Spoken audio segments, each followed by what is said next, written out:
Hello and welcome to Made Easy current affairs weekly, जहां हम cover करते हैं नेशनल और इंटरनेशनल इंपॉर्टेंस के सभी current affairs for the week. So let's quickly get started. The first important current affair for the week was Carbon Border Adjustment Mechanism, CBAM. Okay, so Carbon Border Adjust Mechanism is an import-based carbon tax introduced by the European Union to prevent carbon leakage. So ये एक ऐसे तरीके का tax है जो import based है और ये किसने इंट्रोड्यूस किया था? यूरोपियन यूनियन ने, EU ने इंट्रोड्यूस किया था कार्बन लीकेज को प्रिवेंट करने के लिए by ensuring that imported goods face a carbon cost similar to EU products goods under the emission trading system ETS, thereby integrating climate policy with international trade. तो ये इसलिए करा गया था ताकि जो इंपोर्टेड गुड्स हैं वो उसी तरीके का कार्बन कॉस्ट फेस करें जिस तरीके का EU के प्रोड्यूस्ड गुड्स फेस करते हैं, ताकि एक बैलेंस बना रहे. The mechanism directly impacts India steel and aluminium export. तो अब ये जो मैकेनिज्म है ये डायरेक्टली किसको इंपैक्ट करता है? इंडिया के स्टील और एल्यूमिनियम एक्सपोर्ट्स को, as India is the second largest exporter of these products to the EU and relies heavily on carbon intensive blast furnace technology which increase the carbon footprint of Indian exports. जो India है वो बहुत ज्यादा rely करता है European Union में इन carbon intensive blast furnace technology के लिए, और इसीलिए this has become important issue for India. CBAM is being implemented in phases. तो ये जो CBAM है वो phases में implement किया जा रहा है with a transitional reporting period from 2023 to 2025 and full financial enforcement beginning in 2026. तो एक transitional reporting period है कब से कब तक? 2023 से 2025 तक, और full enforcement कब begin होगा? इस साल 2026 में, giving exporting countries limited time to adapt to their production processes. So जो countries हैं जो export करती हैं material, उनको बड़ा limited टाइम मिलता है इस प्रोडक्शन प्रोसेस को अडेप्ट करने के लिए. From a policy perspective, CBAM raises serious concerns related to trade protectionism and climate justice. तो जो CBAM ये जो टैक्स है ये पॉलिसी के पर्सपेक्टिव से बड़ा सीरियस कंसर्न्स रेज करता है. क्यों? ट्रेड के प्रोटेक्शनिज्म के लिए और क्लाइमेट जस्टिस के लिए. अब ट्रेड प्रोटेक्शनिज्म क्या होता है? देखिए, जब भी कंट्रीज फ्री, एक होता है फ्री ट्रेड अग्रीमेंट FTA और एक होता है trade protectionism. Free trade agreement होता है जब कंट्रीज ट्रेड करने के लिए बड़ी कम टैक्सेस लगाती हैं या फिर बिल्कुल मिनिमल कॉस्ट लगाती हैं ताकि दोनों ही कंट्रीज का फायदा हो सके. सिमिलरली एक होता है ट्रेड प्रोटेक्शनिज्म, जब कंट्रीज बहुत ज्यादा टैक्सेस बढ़ा देती हैं, जिसको आजकल हम टैक्स वॉर, टैरिफ वॉर भी कह रहे हैं, जैसा कि आप सभी ने न्यूज में भी देखा होगा, ट्रंप टैरिफ्स और ये सब लगा रहे हैं. तो ट्रेड प्रोटेक्शनिज्म इसके लिए होती है, it is like a soft war going on. Okay, जब ट्रेड और टैरिफ्स लगा करके एक किसी भी कंट्री को रोका जाता है कोई भी चीज करने से. ठीक है, और क्लाइमेट जस्टिस के लिए भी ये सीरियस कंसर्न्स उठाते हैं. As developing countries argue that it imposes additional burdens despite their lower historical responsibility for global emissions. तो जो ग्लोबल इमिशंस हो रहे हैं, जो कंट्रीज इतना ग्लोबल इमिशन करती भी नहीं है या कभी उन्होंने किया भी नहीं है, वो भी इस टैक्स को फेस कर रही हैं, और ये एक एडिशनल बर्डन है उन कंट्रीज के लिए, जबकि उन्होंने जो ग्लोबल इमिशंस में बहुत ही कम कंट्रीब्यूट किया है. ठीक है, India is responding through diplomatic negotiations and domestic reforms. India हर बार की तरह डिप्लोमेटिक रिलेशंस के थ्रू नेगोशिएट कर रहा है, डोमेस्टिक रिफॉर्म्स के through, because we want India to be a soft power. Okay, हम डायरेक्टली वॉर पे नहीं चले जाते हैं, हम through negotiations, diplomacy and dialogue के थ्रू हम चीज़ों को नेगोशिएट करते हैं, including seeking exemptions under the India EU FTA. जैसे कि मैंने आपको बताया फ्री ट्रेड अग्रीमेंट. तो इंडिया और EU का फ्री ट्रेड अग्रीमेंट की तरफ भी बात बढ़ रही है, and accelerating the transition towards green steel, renewable energy and cleaner industrial technology. Alright, moving forward, let us talk about the second current affair, that is K4 submarine launched ballistic missile SLBM. So K4 missile is a DRDO developed submarine launched ballistic missile with a range of about 3,500 kilometers, significantly enhancing India's sea-based nuclear strike capability and strengthening the most survivable leg of the nuclear triad.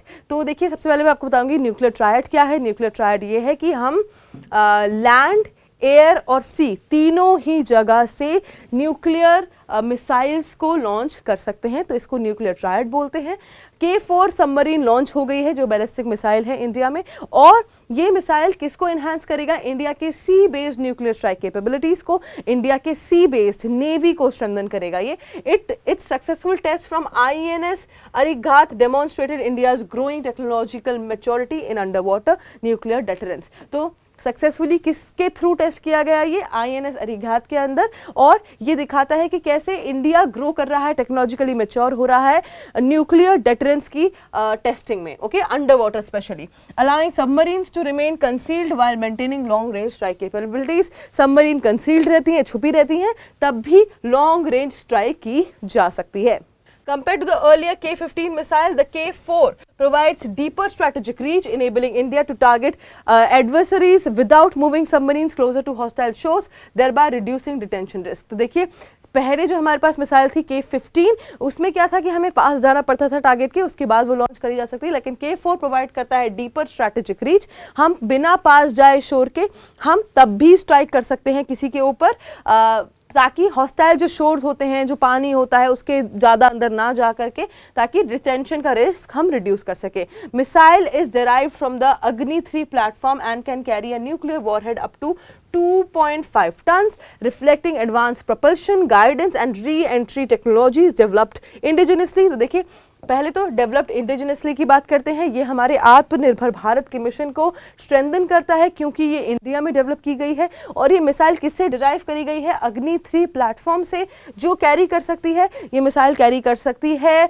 2.5 ton का nuclear warhead. Alright, the K-4 program is part of the broader roadmap including K-5, K-6 missiles aimed at narrowing the strategic gap with major nuclear powers such as China and the US and Russia। तो देखिए, जो K-4 है, कम शब्दों में ये बोलना चाहूंगी कि ये पॉइंट का मतलब है K-4 सिर्फ ट्रेलर है, पिक्चर अभी बाकी है। We are including a broader road map जिसमें K-5, K-6 मिसाइल्स भी इंक्लूड करने वाला है इंडिया, ताकि जो ये स्ट्रैटेजिक गैप है मेजर न्यूक्लियर पावर्स के साथ, वो कम किया जा सके। मेजर न्यूक्लियर पावर्स कौन है? चाइना, US और Russia. Alright, moving forward to the third important current affair, that is Pragati, proactive governance and timely implementation.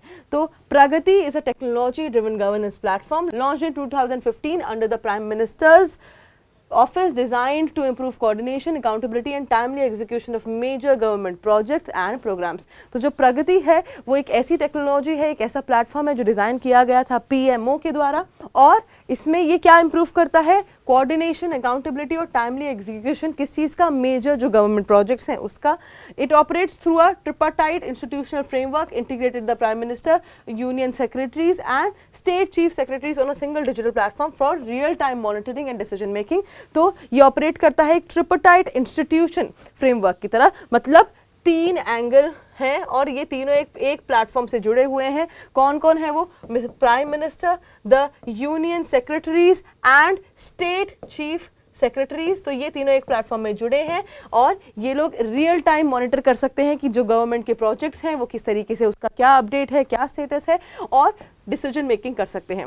ठीक है, this platform has been particularly effective in resolving long pending infrastructure bottlenecks with nearly 94% of identified issues across hundreds of projects successfully addressed। तो देखिए, ये platform बड़ा effective रहा है किस चीज़ में? रिजॉल्व करने में। जो लॉन्ग पेंडिंग इंफ्रास्ट्रक्चर bottlenecks थे उनको, और नियरली 94% आइडेंटिफाई हो गए हैं इश्यूज जो हंड्रेड्स ऑफ प्रोजेक्ट्स के अक्रॉस थे। बहुत सारे प्रोजेक्ट्स में 94% जितने भी इश्यूज थे 94% वो आइडेंटिफाई कर लिए गए हैं और सक्सेसफुली एड्रेस भी कर लिए गए हैं, मतलब सक्सेसफुली उसको एड्रेस कर लिया है प्रॉब्लम को। ठीक है, Pragati strengthens cooperative federalism by involving states as the partners rather than mere implementers, thereby improving center-state coordination and ownership of outcomes। तो प्रगति strengthen करता है cooperative federalism को, क्योंकि ये involve करता है states को as a partner। ठीक है, और सिर्फ ऐसा नहीं कि जो implement करते हैं but partners की तरह काम करते हैं, और state और center relations इससे improve होते हैं, coordination improve होता है। It also contributes to improve grievance redressal and citizen-centric governance। grievance का redressal मतलब किस तरीके से जो ग्रीवेंसेस हैं लोगों के उसको एड्रेस किया जा रहा है, और सिटीजन सेंट्रिक गवर्नमेंट, कैसे सिटीजन्स बिल्कुल सॉलिड बेस है गवर्नेंस का, उसको स्ट्रेंथन करता है। ठीक है, through integration with platforms such as CP Grams. तो ये जो प्रगति है ये प्लेटफॉर्म और भी प्लेटफॉर्म्स के साथ इंटीग्रेट करता है जैसे CP Grams. Okay, moving forward, let us talk about the fourth topic, which is प्रधानमंत्री ग्राम सड़क योजना PMGSY. ठीक है, तो PMGSY लॉन्च किया गया था 2000 में, एम करता है प्रोवाइड करना all weather road connectivity to rural habitations, thereby reducing physical isolation and integrating villages with markets, schools, healthcare and administrative centers. Over the years, the scheme has evolved through multiple phases, moving from basic connectivity to phase 1 to network strengthening and economic integration in later phases. Phase 2 and phase 3 focused on upgrading economically important rural routines, linking agricultural markets, growth rates. तो देखिए ये जो प्रधानमंत्री ग्राम सड़क योजना है ये 2000 में लॉन्च की गई थी. किस चीज़ के लिए? ऑल वेदर रोड की कनेक्टिविटी के लिए, ताकि रूरल हैबिटेट्स में भी ये रोड पहुंच सके. और अब सालों की मेहनत के बाद ये स्कीम ने इवॉल्व किया है और मल्टीपल फेजेस के थ्रू ये पास हुई है. बेसिक कनेक्टिविटी जो फेज 1 में थी उससे लेकर के फेज 2 और फेज 3 में फोकस हो रहा है. अब अपग्रेड कर रहे हैं इकोनॉमिकली भी. और the RCPLWEA component highlights the strategic role of infrastructure in LWE affected areas where road connectivity supports both development and internal security objectives. Phase 4 जो 2024 का टारगेट था, 25,000 unconnected habitation based census 2011 data reaffirming the government's commitment to last mile rural connectivity. तो phase 4 में 2024 में 25,000 unconnected habitations जो base थे 2011 के census के अकॉर्डिंग, जो 25,000 अनकनेक्टेड हैबिटेशंस थे वो फेज 4 2024 में कनेक्ट किए गए. Moving forward, let us talk about the last topic in news which is Financial Stability Report FSR RBI. So the Financial Stability Report is a biannual RBI publication that assesses the resilience of India's financial system covering banks and NBFCs, markets and emerging risks. तो जो ये report है ये आ गई है और ये एक बायएनुअल रिपोर्ट है. इसका मतलब साल में 2 बार आती है और ये सारी चीज़ें कवर करती है, markets, emerging risk, banks, NBFCs. तो दिसंबर 2025 की रिपोर्ट हाईलाइट करती है स्ट्रॉन्ग इकोनॉमिक ग्रोथ. इंडिया ने बहुत ज़्यादा स्ट्रॉन्ग इकोनॉमिक ग्रोथ करी है, इंप्रूव करी है बैंकिंग हेल्थ को, with gross NPAs declining to 2.1 and capital adequacy remaining well above regulatory requirements. A major concern flagged is the rapid growth of unsecured retail lending. तो जो एक major concern जो उभर के आया है इस रिपोर्ट में वो ये है कि रैपिड ग्रोथ हो रही है अनसिक्योर्ड रिटेल लेंडिंग की, particularly in private banks and fintech platforms, which contributes disproportionately to loan slippage. The RBI has warned that fintech-driven multiple lending to same borrower increases systemic risk, necessitating tighter regulation and better credit assessment mechanisms. The report also raises concerns over stablecoins. Stablecoins के ऊपर भी report ने concerns raise करे हैं. Nothing that they could undermine monetary sovereignty and weaken the effectiveness of monetary policy. ये monetary policy की effectiveness को weaken कर सकते हैं, ऐसा इस रिपोर्ट का मानना है. Moving forward, so we have covered all the important current affairs for the week, and I will see you next week in another video. Until then, bye bye, take care.